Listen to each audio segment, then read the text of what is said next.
శ్రీ మహాగణాధిపతయే నమః, శ్రీ మహాసరస్వత్యై నమః అని విఘ్ననాయకుడైనటువంటి గణపతికి, వాగ్దేవత అయినటువంటి సరస్వతీదేవికి నమస్కరించుకుంటూ, బొమ్మలు చెప్పిన కథలు అనే పేరు గల విక్రమార్క చరిత్ర 17వ భాగంలో ప్రవేశిస్తున్నాం మనం.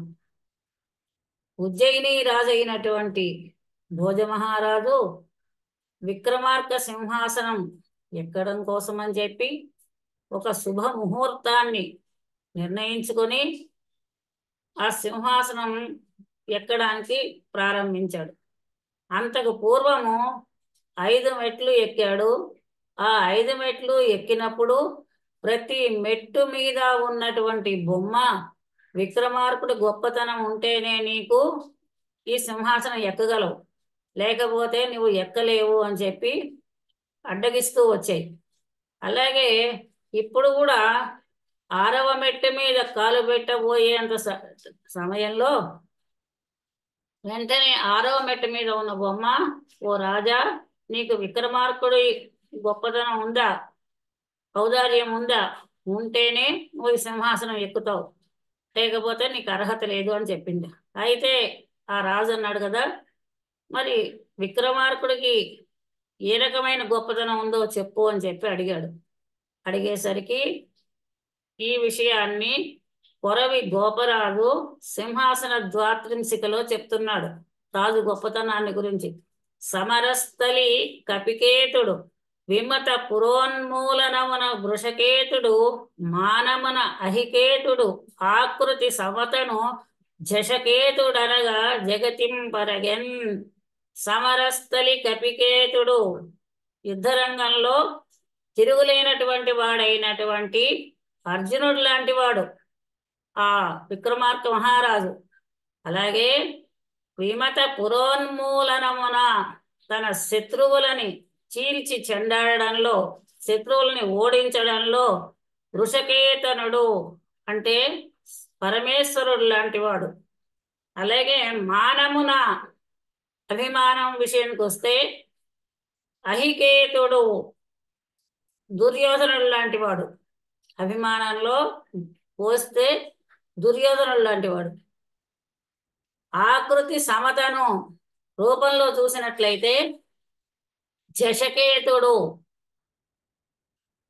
మీనాంకుడైనటువంటి మన్మధుడు లాంటి వాడు.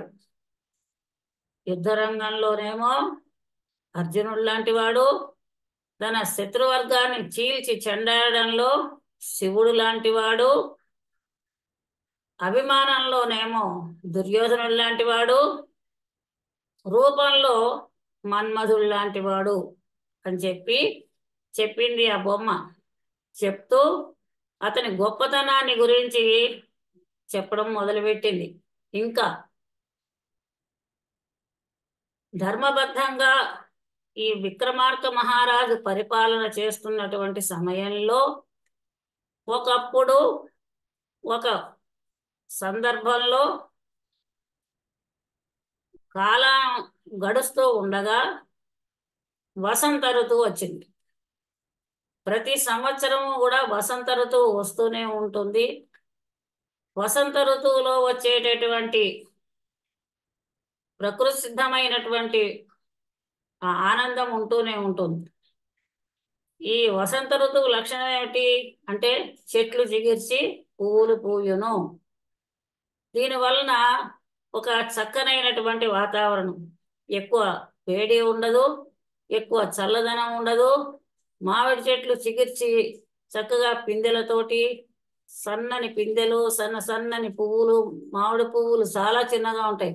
ఎంత పెద్ద కాయ కాసినా పువ్వు మాత్రం చాలా చిన్నది.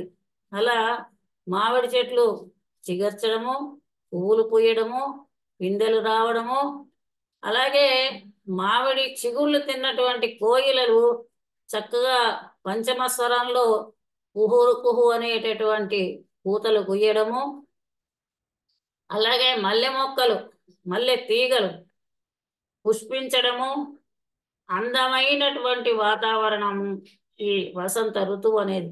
ఈ వసంత ఋతువు ఋతురాజము. అందరూ కూడా ఆనందిస్తారు ఈ వసంత ఋతువును చూసి. ఈ ఋతువు ధర్మం అలాంటిది.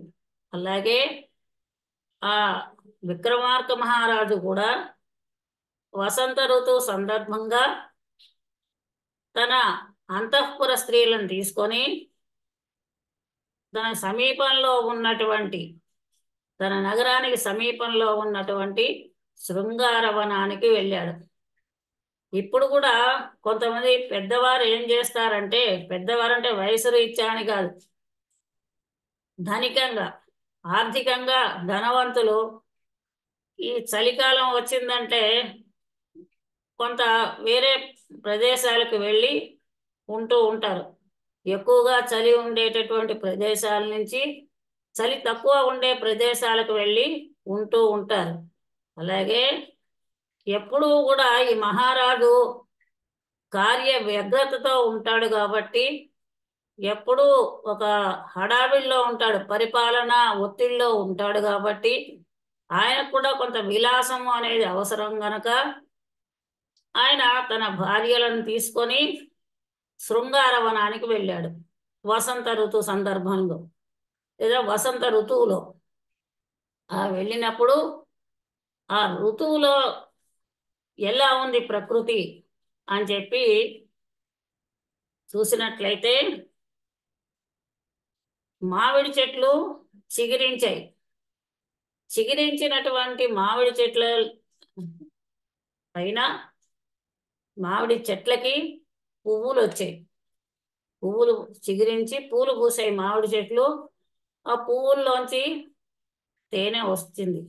ఇటువంటి మామిడి చెట్లు చిగురించి పూలు పూసిన పూలల్లోంచి వచ్చిన తేనెని ఆ తుమ్మెదలు తాగి, ఒకటి రెండు కాదు కదా తుమ్మెదలు, అలాగే మామిడి చెట్టు పెద్దదే, ఆ శాఖోపశాఖలైనటువంటి మామిడి చెట్లకి అనేకమైనటువంటి పువ్వులు పూయడం వలన ఆ పువ్వులుగా ఉన్నటువంటి తుమ్మెదలు తేనెను తాగడం వలన ఈ తుమ్మెదలన్నీ కూడా ఝంకారం చేస్తున్నాయట. జుమ్మని ఒక రకమైనటువంటి శబ్దాన్ని చేస్తున్నాయి. మత్తెక్కి తుమ్మెదలు ఝంకారం చేస్తున్నాయి తేనెను తాగడం వల్ల.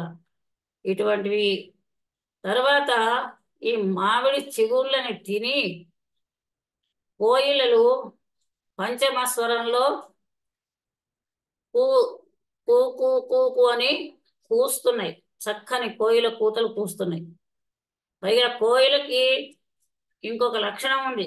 ఆ జాతికి కోయిల కూసింది అంటే ఆ కోగిలలాగే మనం కూడా దాన్ని అనుసరిస్తూ కూసినట్లయితే మరొక కోయిల కూస్తోంది అని చెప్పి ఆ కోయిల రెట్టిస్తూ ఉంటుందన్నమాట. అలా మనం ఎంతసేపు కూస్తే అది కూడా మనతో పాటు కూస్తూనే ఉంటుంది. మనం ఆపివేసినా అది కూస్తూనే ఉంటుంది మనని రెట్టిస్తూ. ఆ కోకిల కూతలు సృష్టిలో అత్యంత మధురమైనటువంటివి. అంచేత ఆ రాజుగారికి 9 ఝంకారాలు కోయిల కూతలతోటి ఆయనకి ఇంకా మనస్సుకి ఆనందాన్ని కలిగించేవిగా అయ్యాయి. ఇంతేకాకుండా మలయ పర్వతం అంటే దీని మీద చందన వృక్షాలు ఎక్కువగా ఉంటాయి అని చెప్పి చెబుతూ ఉంటారు. చందన వృక్షాల నుంచి వచ్చేటటువంటి గాలి చల్లగా ఉంటుంది, పరిమళభరితంగా ఉంటుంది, సుగంధంగా ఉంటుంది. ఎందుకంటే చందనం చెట్లు కదా, గంధం చెట్ల నుంచి వచ్చే గాలి ఇంకా పరిమళంగా గంధం వాసన వేస్తూ ఉంటుంది. ఇటువంటి చల్లగాలికి ఆ అడవిలో ఉన్నటువంటి తీగలు, పూలు పూసినటువంటి తీగలు చక్కగా నాట్యం చేస్తున్నాయట. గాలి వీస్తే తీగలు కదలడం సహజం. చెట్లు కూడా కదులుతాయి, మహావృక్షాలు కూడా కదులుతాయి. పెద్దగా కదలకపోయినా కొంచెమైనా కదులుతాయి. ఆ తీగలు అయితే ఎక్కువ కదులుతాయి. అందులో ఇవి మామూలు తీగల అంటే పూలు పూసి ఉన్నాయట. పువ్వులే తలకి ఆభరణాలుగా కలిగినటువంటివి అంటున్నాడు. అటువంటి తీగలు కదులుతున్నాయి. కదులుతున్న తీగలు ఎలా ఉన్నాయి అంటే నాట్యం చేస్తున్నాయా అన్నట్టుగా ఉన్నాయట. మందేన చందన మహీధర మారుతేన వ్యావర్తితా నవలతాః కుసుమావతంసాః జహ్రుః దృశౌ చ హృదయం చ సర్వే నరేశ్వరస్య ఘ్రాణం చ భృంగనినదైః మధురైః స్రవశ్చ మందేన చందన మహీధర మారుతేన. మహీధరము అంటే పర్వతం. ఆ మహీధర పర్వతం అంటే మహీధరం అంటే పర్వతం గనక, పర్వతం మలయ పర్వతం గనక, ఆ మలయ పర్వతం మీద చందన వృక్షాలు ఉంటాయి గనక, ఆ చందన వృక్షాల మించి వచ్చినటువంటి మంద మారుతముల చేత, మంద మారుతం అంటే సన్నగా వీచేటటువంటి గాలులు, సన్నని గాలులే ఆనందాన్ని కలిగిస్తాయి. సన్నని గాలులు, కొంచెం చల్లని గాలులు మనస్సుకు ఆనందాన్ని కలిగిస్తాయి. అలాగే ప్రళయకాలంలో వీచే గాలులు, మనుషులు చెట్లు కుంగిపోయేటటువంటి గాలులు వీస్తే అది భయంకరమైనటువంటి గాలి కనుక సన్ననైన చల్లని గాలి, చలిగాలి కాదు, చలిగాలి అంటే చలేస్తుంది. చల్లని గాలి శరీరానికి సుఖ స్పర్శని కలిగించేటటువంటిది, మలయ పర్వతం నుంచి వచ్చేటటువంటిది కాబట్టి ఘ్రాణము అంటే ముక్కు కూడా పరిమళ భరితంగా ఉండేటటువంటిది ఆయన ఈ గాలులు వీస్తున్నాయి. ఇలాంటి గాలులు వీచడం వలన ఆ అడవిలో ఉన్నటువంటి కొత్తగా చిగిరించి పెరిగి పుష్పించినటువంటి లతలు ఏవైతే ఉన్నాయో ఆ గాలికి కదులుతున్నాయి. ఆ కదులుతున్నటువంటి పూల తీగలు నాట్యం చేస్తున్నాయా అన్నట్టుగా ఉన్నాయట. ఈ ప్రకారంగా ఉన్నటువంటి కోయిల కూతలు, తుమ్మెద ఝంకారాలు, మలయ మారుతాలు ఇవన్నీ కూడా రాజుగారికి దృశౌచ కళ్ళకి ఆనందాన్ని కలిగిస్తున్నాయి, మనస్సుకి ఆనందాన్ని కలిగిస్తున్నాయి. తర్వాత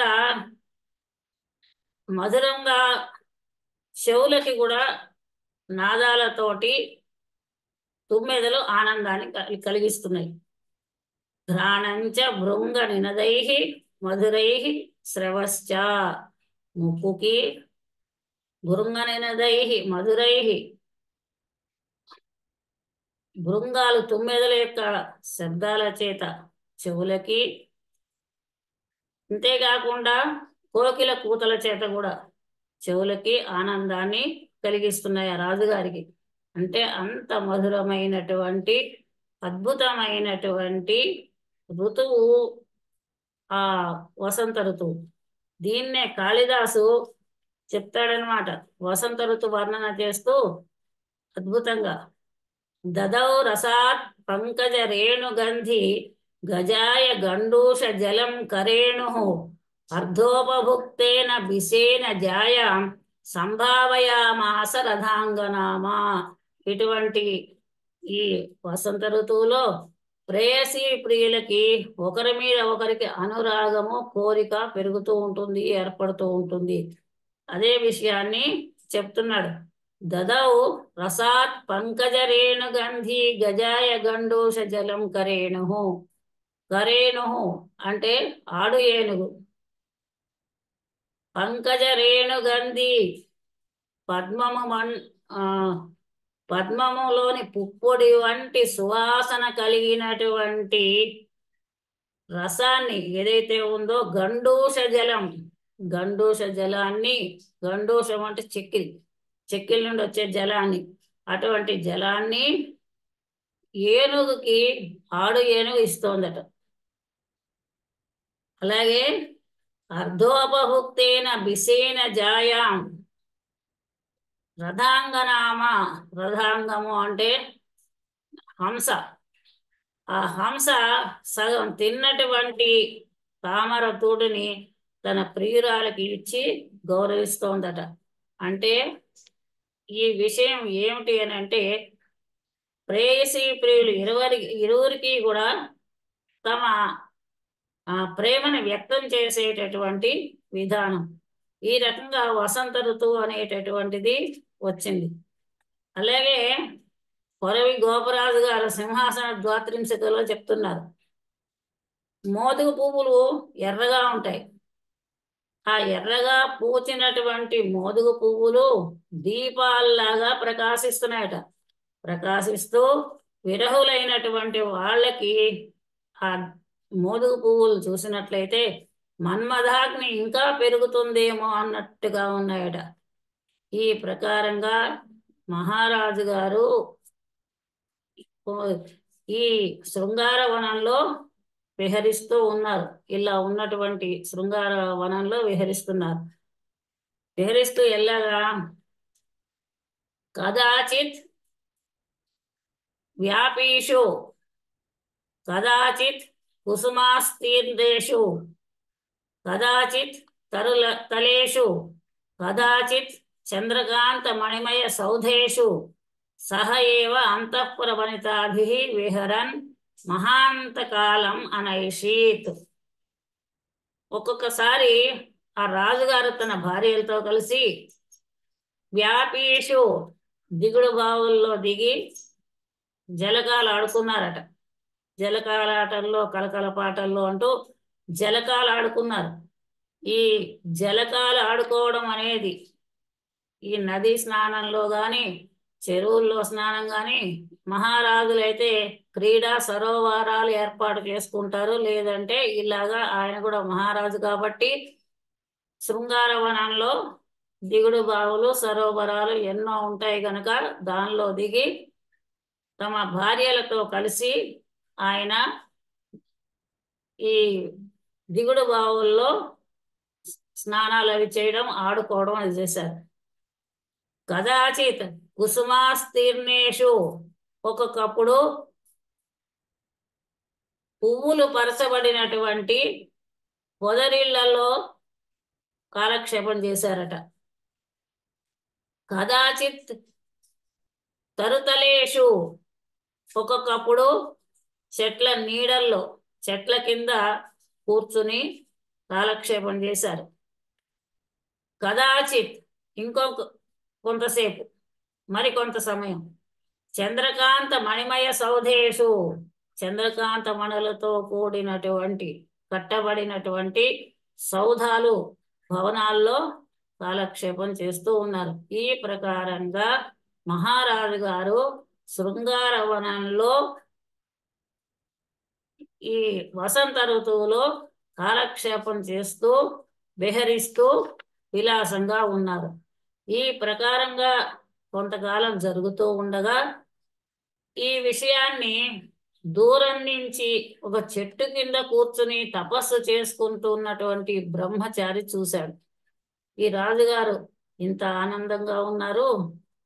రాజ్యం ఉంటే ఇలా అనేక మంది స్త్రీలు భోగభాగ్యాలు ఉంటాయి. దేనికైనా ధనమే కారణము. నేను ఇన్ని సంవత్సరాల నుంచి కష్టపడి తపస్సు చేసుకుంటున్నాను.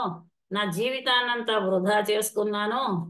ఎప్పుడో తపస్సు చేసి చేసి చచ్చిపోయిన తర్వాత ఎక్కడో స్వర్గం వస్తుంది, ఆనందం వస్తుంది అని చెప్తారు. ఇదంతా ఉట్టి మాట అని చెప్పి మనసులో ఆయనకి ఒక రకమైనటువంటి విచారం కలిగింది, బాధ కలిగింది. అంటే మనస్సు కాబట్టి చంచలం కాబట్టి తనకంటే సుఖపడుతూ సంతోషంగా కనిపిస్తున్న వాళ్ళని చూస్తే అది లేనటువంటి వాళ్ళకి ఒక రకమైన బాధ అనేది కలుగుతుంది. ఇన్ని సంవత్సరాల నుంచి ఒక్కడిని అడవిలో పడి చెట్టు కింద కూర్చొని తపస్సు చేసుకున్నా దీనివల్ల ఏం లాభం, ముక్తికాంత దొరుకుతుంది అనేది వెర్రి మాట అని చెప్పి అనుకున్నాడు. ఇంతేకాకుండా ఈ భూమి మీద ధనం అనేది ఉండాలి. ధనం ఉంటేనే ఏమన్నా చేయగలరు. ధనమూలమిదం జగత్ అని మనకి చెప్తూ ఉంటారు సామెత. కనుక ధనం ఉండాలి. ఇలలో ఎవరికి అర్థము గలదాతడు మాన్యుడు ఉచిత కార్యజ్ఞుడు నిర్మలుడు బలవంతుడు ఆర్యుడు కులతిలకుడు సభ్యుడు అధిక గుణ సంపన్నుండు.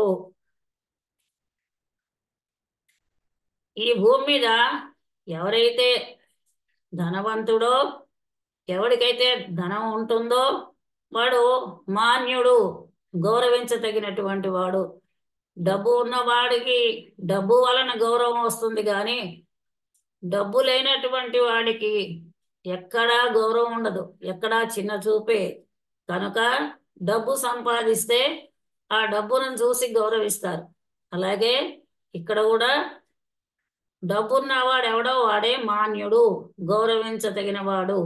అలాగే ఉచిత కార్యజ్ఞుడు, లోకంలో ఉన్న వాళ్ళందరూకి కూడా ఇటువంటి ధనవంతుల్ని చూసినట్లయితే వాళ్ళ దగ్గరికే సలహాలు చెప్పడానికి, సలహాలు వినడానికి వెళ్తూ ఉంటారు. వాళ్ళు గొప్పవాళ్ళని, ధనవంతులని. అలాగే నిర్మలుడు, మంచి మనస్సు గలవాడు అని అనుకోవాలి. వాడు ఏదైనా ఒక 10 రూపాయలు ఇస్తే వీడికి చాలా ఆనందం అన్నమాట. అబ్బో ఎంత ఉత్తముడో, ఎంత దానకర్ణుడో అని. వాడికి పనికిరాంది ఏదైనా వీడికి పడేస్తే వీడికి సంతోషం అన్నమాట. అలానే పనికొచ్చే విషయాలు నిజంగా ఎదుటి వాళ్ళకి మనం ఇచ్చిన దాన్ని చూసి సంతోషిస్తారు అని ఒక మంచి విషయాన్ని, లేదా ఒక మంచి బట్టలు కానీ లేదా ఏదైనా సరే అధికంగా ఇచ్చినట్లయితే వాడు అసలైన దాత. కానీ సాధారణంగా తమకు నచ్చని విషయాలే ఇవ్వడానికని జనాలు ప్రయత్నం చేస్తూ ఉంటారు, మనం చూస్తూనే ఉంటున్నాం. అలాగే ఉచితమైన కార్యజ్ఞుడు, నిర్మలమైన మనస్సు గలవాడు, బలవంతుడు, ధనబలం గలవాడు, అర్ధబలం గలవాడు, డబ్బుంటే ఏమన్నా చెయ్యొచ్చు అనేటటువంటి అభిప్రాయం కలిగినటువంటి వాడు. ఆర్యుడు, పూజించదగినటువంటి వాడు. డబ్బున్న వాడిని అందరూ గౌరవిస్తారు. డబ్బులు ఉన్నవాడికే ఎక్కువ మంచి బట్టలు పెడతారు, మంచి మంచి బహుమతులు ఇస్తారు. డబ్బు లేని వాళ్ళకి మామూలుగా ఇస్తారు, వాళ్ళకి పనికిరానివి అదే వీళ్ళ ముఖానికి చాలే అన్నట్టుగా ఇస్తూ ఉంటారు డబ్బు లేని వాళ్ళని చూసి. కాబట్టి పూజించదగిన వాడు కూడా డబ్బున్నవాడే. కుల తిలకుడు, వాడు ఏ కులం, ఏ మతం, ఏ పద్ధతి ఇవన్నీ కాదు. ఏ కులంలో పుట్టినా డబ్బున్నవాడే ఆ కులానికి గొప్ప పేరు ప్రఖ్యాతులు తెచ్చిపెడతాడు అనేటటువంటి భావం కలవాళ్ళు. సభ్యుడు, అధిక గుణ సంపన్నుడు. సభ్యుడు గొప్పవాడు అంటే ఏ సభలైనా మాట్లాడడానికి వాడికే గొప్ప అధికారం ఉంటుంది, నలుగురిలో మాట్లాడడానికి. ఎందుకు? డబ్బున్న అహంకారం. అలాగే అధికమైన మంచి గుణాలు కూడా వాళ్ళలోనే ఉన్నాయి అని చెప్పి చెప్తారు. ఇదే విషయాన్ని భర్తృహరి తన సుభాషితాల్లో చెప్పారు. యస్యాస్తి విత్తం సనరః కులీనః సపండితః స శృతవాన్ స గుణజ్ఞః సయేవ వక్త సచ దర్శనీయః సర్వే గుణాః కాంచనమాశ్రయంతి. ఎవరికైతే ధనం ఉంటుందో అతనే గొప్ప కులంలో పుట్టినటువంటి వాడు. సపండితః, వాడే పండితుడు. సశ్రుతవాన్, వాడే ఎన్నో పాండిత్యాలు, మంచి విషయాలు విన్నటువంటి వాడు. అలాగే అతనే గొప్ప గుణాలు కలిగినటువంటి వాడు. అతనే మంచి ఉపన్యాసకుడు. అతడికే దర్శనీయుడు, అంటే 10 మంది వచ్చి దర్శించుకోవడానికి, చూడడానికి తగినటువంటి వాడు. కానీ ఇన్ని గుణాలు ఎక్కడి నుంచి వచ్చాయి వీడికి? సర్వే గుణాః కాంచనమాశ్రయంతి. బంగారం, ధనాన్ని ఆశ్రయించి ఈ గుణాలన్నీ వస్తాయి. లోకంలో ఆపాదిస్తారు, ధనం తెచ్చి పెడుతుందన్నమాట ఇవన్నీ. కనుక ధనము సంపాదించాలి అని అనుకున్నాడు. ఎంత కష్టం చేసైనా సరే ఈ సంసారానికి ముఖ్యమైనటువంటిది స్త్రీ. సంసారం అంటే స్త్రీ, గృహిణి, గృహం అంటే స్త్రీ. కాబట్టి ఈ స్త్రీ సుఖము చాలా ముఖ్యమైనటువంటిది. ఈ రాజుగారు తన అంతఃపుర స్త్రీలతోటి ఇక్కడ క్రీడిస్తున్నారు. కాబట్టి ఈ స్త్రీ సుఖం చాలా ముఖ్యమైనటువంటిది. ఏదైనా ఒక మనోభావాన్ని పంచుకోవాలంటే, ఒక ఆనందాన్ని పంచుకోవాలంటే, ఒక భావాన్ని, కష్టాన్ని కానీ సుఖాన్ని కానీ ఏదైనా పంచుకోవాలంటే స్త్రీ అవసరం, కుటుంబం అవసరం. కనుక స్త్రీ సుఖమే సుఖం, మానసికంగా శారీరకంగా అని చెప్పి అనుకొని స్త్రీ గురించే ధనాన్ని సంపాదించాలి.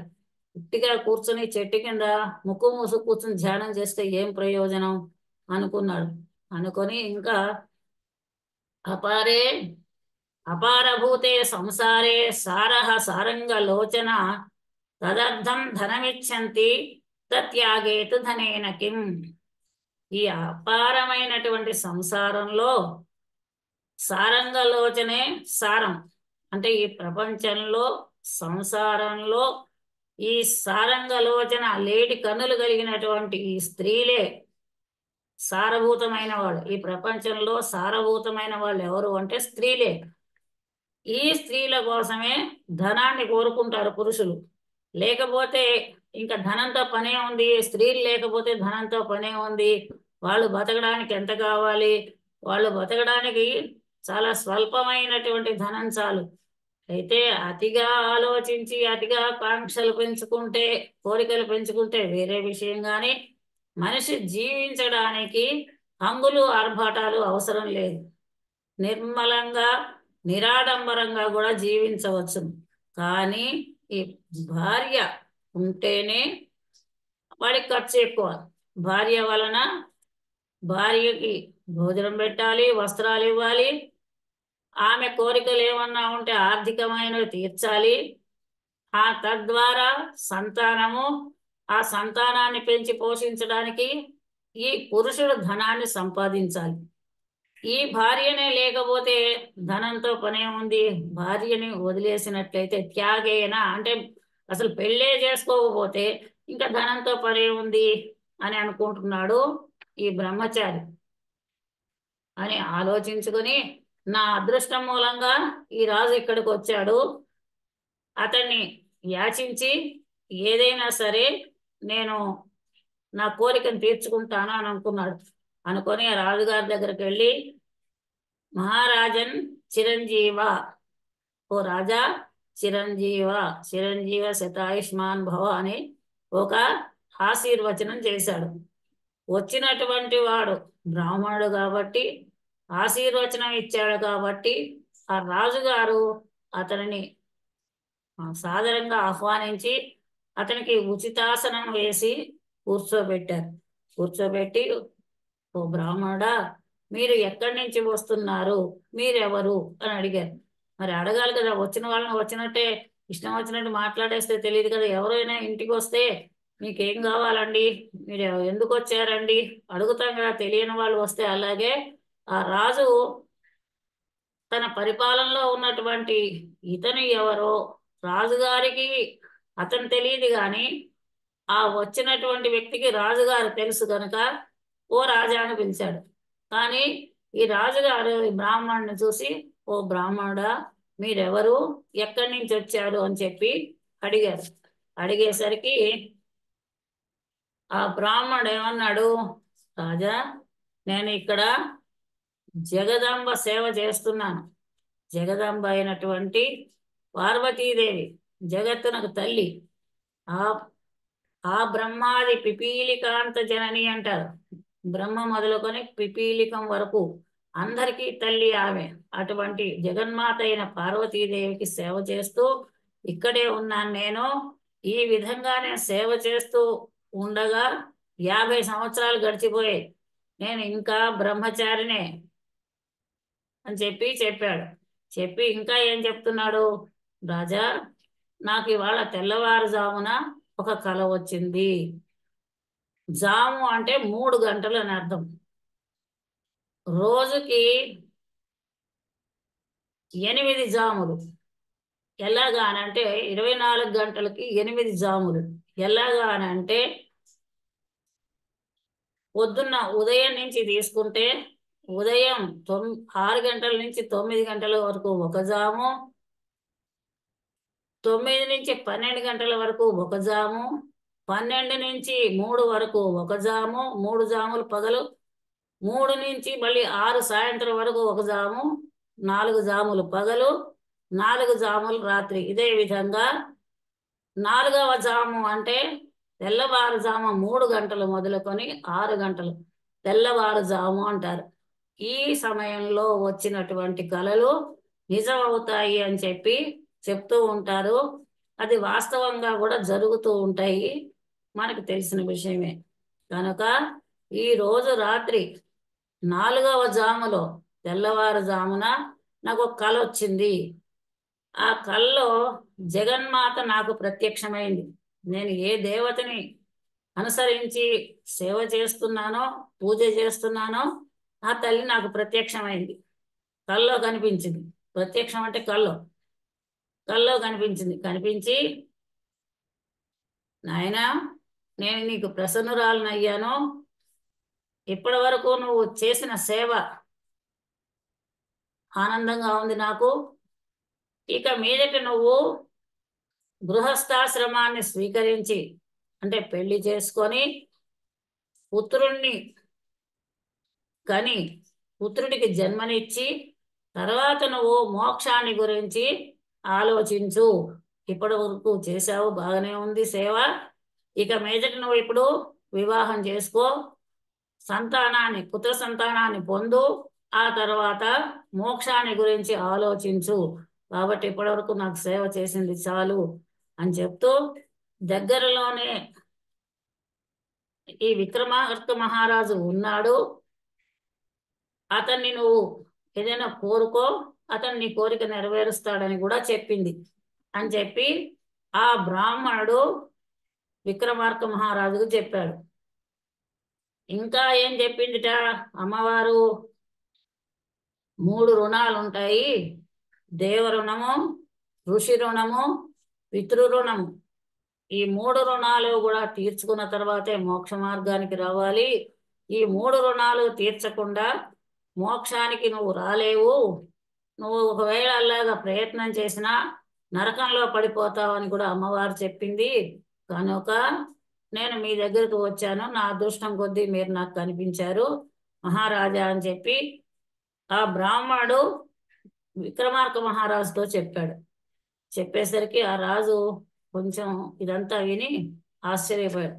ఇదంతా నిజమా? అమ్మవారి ఇతని కల్లో కనిపించిందా? ఇదేదో అబద్ధం చెప్తున్నట్టున్నాడు. అయినప్పటికీ కూడా వీడు ఆర్తుడులాగా ఉన్నాడు, ఇతని కోరిక నెరవేరుద్దాంలే, ఏమైతే కాని అని చెప్పి ఆ మహారాజు అనుకున్నాడు. అనుకొని అక్కడే ఒక నగరాన్ని ఏర్పాటు చేశాడు. ఆ నగరానికి చండీ నగరము అని పేరు. చండికా నగరము అనే దానికి పేరు. ఆ నగరాన్ని ఏర్పాటు చేసి